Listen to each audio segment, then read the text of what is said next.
नमस्कार, आप देख रहे डी न्यूज और मैं हूं रूपाली। समस्तीपुर बारापथल मोहल्ला के 15 नंबर वार्ड में करीब 2 वर्ष पूर्व जल आपूर्ति केंद्र का निर्माण किया गया था।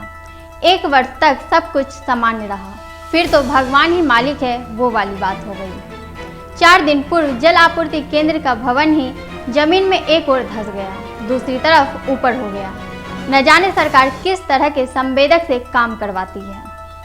यह समस्तीपुर शहर का बारापत्थर मोहल्ला का 15 नंबर वार्ड है। शहरी जल आपूर्ति योजना कार्य क्या गुणवत्ता के अनुरूप किया गया है या नहीं, उसी को मैं आपको दिखाता हूँ। यह जो आप देख रहे हैं यह पंप हाउस है। लोगों ने बताया कि इस पंप हाउस का निर्माण 3 वार्ड में पानी सप्लाई के लिए बनाया गया था। इस पंप ने 8 से 12 महीने तक सही से सेवा दिया और 3 दिनों से लगातार हो रही बारिश में भवन ही धंस गया जमीन में।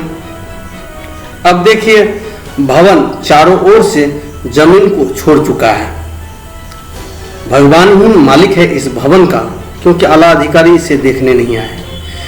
कब यह उलट जाएगा भवन, कोई पता नहीं है। जबकि सरकारी आला अफसर 50 गज की दूरी पर हैं, परंतु उन्हें इससे क्या मतलब है। लोग परेशान हैं तो हैं, ठेकेदार माल मार गए तो गए। भाई साहब, सच कहूं तो देश के भीतर ही लुटेरे बैठे हैं और लूटकर अपने ही देश व राज्य को खोखला करने में जुटे हैं। बाकी मैं आपको क्या बताऊं, सारी तस्वीर आपने देख ही लिया है। Bureau report, D news, Samastipur.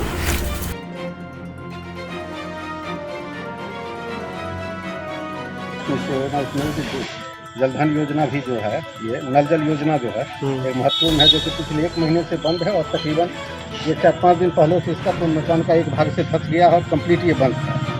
और सारे मोहल्ला और पूरे वार्ड के आदमी 14, 15 और 29 के वार्ड के आदमी का पानी सप्लाई यहीं से जाता है, जो कि विगत 1 महीने से बंद है। और अफसर की उदासीनता और ठेकेदार का रवैयापन के चलते ये मकान एक और धंस गया है, जिसके कारण बगल में दुर्गा मंदिर स्थित है। दुर्गा मंदिर से भी खतरा मंडरा रहा है। कभी भी कोई भी आशंका हो सकती है, दुर्घटना की आशंका व्याप्त की जा रही है। पानी भी बंद है इससे। एक बात, जब ये बना हुआ कितना दिन हुआ होगा? 2 साल हुआ बना हुआ। अच्छा, 2 साल। पानी कितना दिन लोगों को मिला है? मुश्किल से 6 महीना भी नहीं मिला है। किसके ठेकेदारी के अंदर, कौन से ठेकेदार? ये हम नहीं कर सकते। अच्छा, और कुछ जानकारी है के विषय में? ना, और कुछ विशेष जानकारी नहीं। यही है कि पानी बंद है कंप्लीट। लोगों का जिन लोगों का आश्रित थे इस पे, यहाँ पानी का ये धंस भी गया है ना? पूरी तरीके से घुस गया है। बिल्डिंग को पूरी तरीके से क्षतिग्रस्त हो चुकी है। क्या नाम है आपका? प्रभास चौधरी। कहाँ घर है? यही बारापत्थर में रखते हैं। कितने नंबर वार्ड का यहाँ से पानी जाता है? 14, 15 और 29 तीनों में जाता है। का है? इसलिए कि अभी टंकी खराब है। अब हर बार से यही बात पूछा जा रहा है कि खराब है, बस यही बात कहा जाता है। जब गड़ा हुआ यहाँ जो पानी टंकी कितना दिन पहले गड़ा था? करीबन हो गया 2 साल। चला कितना दिन आपको लोग को पानी मिला? कितना दिन?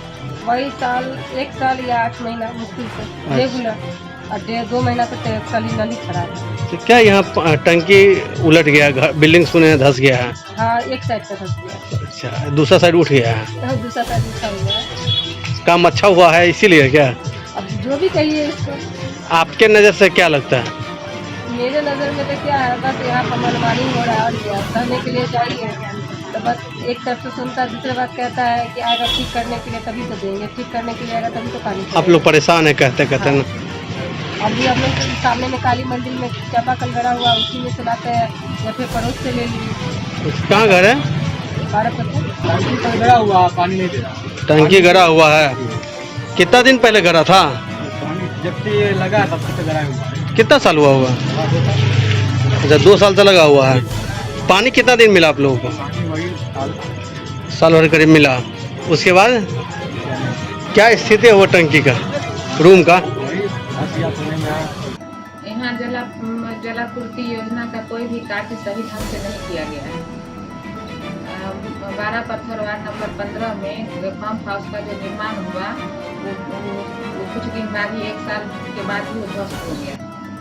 और यहाँ जो भी पाइपलाइन बिछाया गया है वो सड़कों के ऊपर बिछा दिया गया है, जहाँ हमेशा लीकेज रहता है। और हर जगह जो कहीं अगर कनेक्शन दिया गया है वहाँ सही ढंग से नल भी नहीं लगा हुआ है और सही ढंग से सभी घरों में उसका कनेक्शन भी नहीं दिया गया है और उसमें पानी भी साफ नहीं आता है। और वहाँ पर हमारे एसडीओ साहब, डीएम साहब और जज साहब का भी क्वार्टर वहाँ एकदम सटे हुए हैं बगल में, मगर वो लोग भी इस पर कभी ध्यान नहीं दिए कि यहाँ जो घटिया निर्माण हो रहा है। और अभी तक किसी भी प्रशासन का माने कि प्रशासनिक अधिकारी इस पर ध्यान नहीं दिए और न ही उस ठेकेदार पर किसी भी तरह का कोई उसके ऊपर ऑब्जेक्शन नहीं कराया गया। और इससे जनता को भारी परेशानी हो रही है। लोग गर्मी के दिनों में अभी पानी के लिए तरस रहे हैं और पानी की आपूर्ति भी नहीं हो रही है और लोग इसके लिए परेशान हैं। और इसके लिए लोग नगर परिषद बहुत जगह कंप्लेन किए मगर इसका कोई भी रिस्पांस कहीं भी नहीं दिया।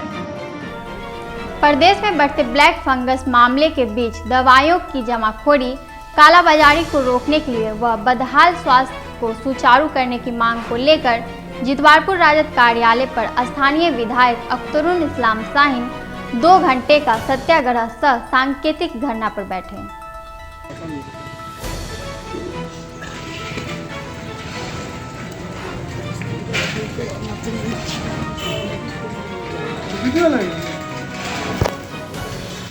बिहार में ब्लैक फंगस बीमारी बहुत तेज़ी से बढ़ रहा है और पूरे बिहार में कोई व्यवस्था नहीं है। पूरा बिहार का जो सदर अस्पताल जिला अस्पताल है वहाँ पर भी ब्लैक फंगस का कोई दवाई उपलब्ध नहीं है। यहाँ तक कि जितना भी मेडिकल कॉलेज है, चाहे दरभंगा मेडिकल DMCH हो या मुजफ्फरपुर हो या पूरे बिहार, वहाँ भी उपलब्ध नहीं है। कुछ जगह सरकार ने कहा था कि ब्लैक फंगस की दवाई उपलब्ध है जहाँ पर इलाज किया जाएगा, जैसे एम्स के बारे में, IGIMS के बारे में और PMCH के बारे में। आज स्थिति ऐसी है कि वहाँ भी लोग मर रहे हैं। जो भी लोग पूरे बिहार के लोग पटना राजधानी में जा रहे हैं इलाज कराने, वहाँ पर भी ब्लैक फंगस का जो वाइल होता है वह पिछले कई दिनों से नहीं मिल रहा है, जिसके कारण लोगों की मौत हो रही है। और जो पेशेंट हमारे एम्स जा रहे हैं, IGMS जा रहे हैं, उनका इलाज वहाँ पर नहीं हो पा रहा है, जिसका विरोध हम राष्ट्रीय जनता दल के लोग करते हैं। यह सरकार का दायित्व था कि बिहार में जिस तरह से ब्लैक फंगस बढ़ रहा है, लोगों की मौत हो रही है, जो ब्लैक फंगस का वाइल है, जो उसकी दवा है, वो उपलब्ध कराना चाहिए। तमाम अस्पताल, चाहे IGMS हो या PMCH हो या एम्स हो, तमाम लोगों ने सरकार से त्राहिमाम किया है कि ब्लैक फंगस की दवा जल्द से जल्द उपलब्ध कराया जाए, लेकिन सरकार की शिथिलता के कारण, निकम्मेपन के कारण ब्लैक फंगस की दवा उपलब्ध नहीं हो पा रही है, जिसके कारण डेली प्रत्येक दिन लोगों की मौत हो रही है। आज इस धरना के माध्यम से हम मांग करते हैं सरकार से कि ब्लैक फंगस की दवा जल्द से जल्द उपलब्ध कराया जाए और बिहार के लोगों की जान बचाया जाए।